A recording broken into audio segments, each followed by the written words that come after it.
Victor Frankl, এই নামটা শুনলে কিন্তু আমাদের মাথায় আসে ম্যান সার্চ ফর মিনিং বইটার কথা, তাই না?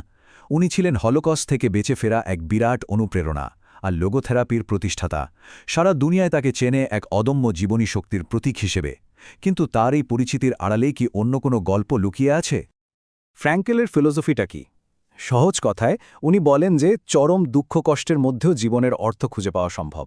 মানে আমাদের কপাল হয়তো আমরা বদলাতে পারবো না, কিন্তু সেই কপালের প্রতি আমাদের অ্যাটিটিউড বা মনোভাবটা কেমন হবে সেটা ঠিক করার স্বাধীনতা কিন্তু সবসময়ই আমাদের হাতে থাকে। এই যে একটা সহজ কিন্তু ভীষণ শক্তিশালী একটা ধারণা, এটাই কিন্তু দুনিয়া জুড়ে লক্ষ লক্ষ মানুষকে অনুপ্রেরণা জুগিয়েছে। আর তার কাজের প্রভাবটা যে কি বিশাল ছিল।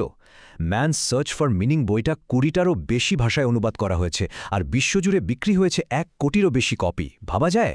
তো বুঝতেই পারছেন, উনি শুধু একজন লেখক ছিলেন না, বিংশ শতাব্দীর অন্যতম প্রভাবশালী একজন চিন্তাবিদ হিসেবে নিজেকে প্রতিষ্ঠা করেছিলেন। কিন্তু প্রশ্নটা হলো, এই যে এত প্রশংসিত একটা গল্প, এটাই কি সব? এটাই কি পুরো সত্যিটা? আসলে সম্প্রতি একটা বায়োগ্রাফি সামনে এসছে, যেটা ফ্র্যাঙ্কেলের জীবনের এমন কিছু দিক তুলে ধরেছে যা আমাদের এতদিনকার সব ধারণাকে একদম নাড়িয়ে দেয়। চলুন আজ আমরা সেই জটিল আর অজানা গল্পটাই একটু খুঁজে দেখি। তো আজকের এই আলোচনায় আমরা ফ্র্যাঙ্কেলের জীবনকে কয়েকটা ভাগে দেখব। প্রথমে দেখব তার হিরো হিসাবে যে পরিচিতিটা আছে সেটা। তারপর দেখব নাৎসি আমলে তার ভূমিকা কেমন ছিল। এরপর আসব তার বিখ্যাত বইটার কথায়, ওটার সত্যতা নিয়েও কথা বলব। যুদ্ধ শেষ হওয়ার পর তার কি ভূমিকা ছিল, আর সবশেষে একজন সার্ভাইভারের গল্পকে আমরা কিভাবে নতুন করে ভাবতে পারি সেটা নিয়েও আলোচনা করব। তো চলুন শুরু করা যাক। প্রথমে আসি ফ্রাঙ্কেলের সেই পরিচিত গল্পটায়, মানে হিরো হিসেবে আমরা তাকে যেভাবে চিনি। একজন বীর যিনি কনসেন্ট্রেশন ক্যাম্পের ওই ভয়ঙ্কর অবস্থার মধ্যেও জীবনের একটা গভীর মানে খুঁজে পেয়েছিলেন। এই গল্পটাই তো আমরা সবাই জানি, তাই না? আর এটার জন্যই তাকে এত সম্মান করি। এবার চলুন একটু গভীরে যাই ফ্র্যাঙ্কলের জীবনের একটা বেশ বিতর্কিত অধ্যায়ে। ভিয়েনাতে যখন নাৎসি শাসন চলছে, তখন একজন ডাক্তার হিসেবে তার নেওয়া কিছু সিদ্ধান্ত, সেগুলো ঠিক কেমন ছিল? চলুন এই বিষয়টা একটু খতিয়ে দেখা যাক। এই টাইমলাইনটা দেখলে ফ্র্যাঙ্কেলের কেরিয়ারের শুরুর দিকটা বেশ পরিষ্কার হয়ে যায়। কিন্তু এখানে সবচেয়ে চোখে পড়ার মতো বিষয়টা কি জানেন? উনি এমন কিছু প্রতিষ্ঠানের সেমিনারেও অংশ নিয়েছিলেন যেগুলো পরে সরাসরি নাৎসিদের সাথে জড়িয়ে পড়েছিল। আর এটাই কিন্তু তার নৈতিক অবস্থান নিয়ে একটা বড় প্রশ্ন তুলে দেয়। ভাবুন একবার, যখন নাৎসিদের ভয়ে তার প্রায় সব ইহুদি সহকর্মী দেশ ছেড়ে পালাচ্ছেন, ঠিক সেই সময় ফ্রাঙ্কাল একটা অবাক করার মতো সিদ্ধান্ত নিলেন। উনি ভিয়েনাতেই থেকে গেলেন। তার এই সিদ্ধান্তের পেছনে একটা যুক্তিও ছিল। উনি ভাবতেন ম্যানহাটনে গিয়ে আরেকজন সাইকিয়াট্রিস্ট হওয়ার চেয়ে একটা কনসেন্ট্রেশন ক্যাম্পের ভেতরে সাইকোথেরাপিস্ট হিসেবে কাজ করাটা অনেক বেশি কাজের হবে। তো অস্ট্রিয়া যখন জার্মানির দখলে চলে গেল, মানে আনশক্লুসের পর, ভিয়েনায় ফ্রাঙ্কালের কাজের পরিবেশটা কিন্তু একদম বদলে গিয়েছিল। তাকে একটা বিশেষ উপাধি দেওয়া হয়, জুডেন বেহ্যান্ডলার, যার মানে হল ইহুদিদের তত্ত্বাবধায়ক। এর মানে উনি শুধু ইহুদি রোগীদেরই চিকিৎসা করতে পারতেন। এটা আসলে এক ধরনের সীমাবদ্ধ আর বেশ অপমানজনক একটা পদ ছিল। এখানে ফ্র্যাঙ্কেলের আরেকটা বেশ বিতর্কিত কাজের কথা বলা হচ্ছে। উনি আত্মহত্যা করতে যাওয়া ইহুদি রোগীদের ওপর এক ধরনের পরীক্ষামূলক চিকিৎসা চালাতেন। যখন অন্য ডাক্তাররা আশা ছেড়ে দিতেন, উনি তখন সরাসরি ব্রেইনে অ্যাম্ফিটামিন ইনজেক্ট করতেন। আর সবচেয়ে চিন্তার বিষয়টা কি জানেন? তার এই গবেষণা নিয়ে নাৎসিরা বেশ উৎসাহিত ছিল। তারা ভাবছিল হয়তো এটা তাদের সৈন্যদের ওপর কাজে লাগানো যেতে পারে। আচ্ছা, এবার আসা যাক ফ্র্যাঙ্কেলের সবচেয়ে বিখ্যাত বইটার কথায়, man search for meaning. Holocaust নিয়ে লেখা এই স্মৃতিকথাটা আসলে কতটা সত্যি, চলুন এই বইয়ের সাক্ষ্যটা একটু অন্যভাবে পরীক্ষা করে দেখা যাক।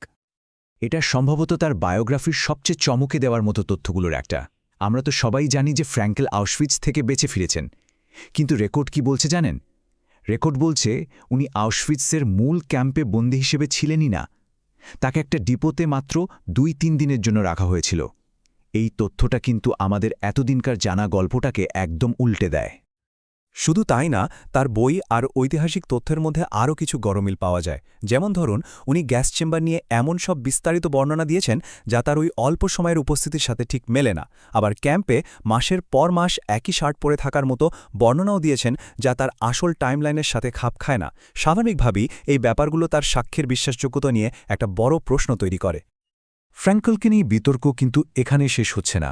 যুদ্ধ শেষ হওয়ার পর তার ভূমিকা কেমন ছিল, বিশেষ করে হলোকস্ট নিয়ে অস্ট্রিয়ার যে কালেকটিভ মেমরি সেটা তৈরিতে তার কি অবদান ছিল, তিনি কি আসলেই নাৎসিদের বিরুদ্ধে শক্ত অবস্থান নিয়েছিলেন? চলুন এবার সেই দিকটা দেখি। যুদ্ধ শেষ হওয়ার পর ফ্র্যাঙ্কেলের কিছু কাজ বেশ বিতর্কের জন্ম দিয়েছিল। যেমন উনি কালেকটিভ গিল্ট বা সম্মিলিত অপরাধবোধের ধারণার বিরোধিতা করেছেন। এমনকি তার এক প্রাক্তন নাৎসি বসের পক্ষে সাক্ষ্যও দিয়েছিলেন।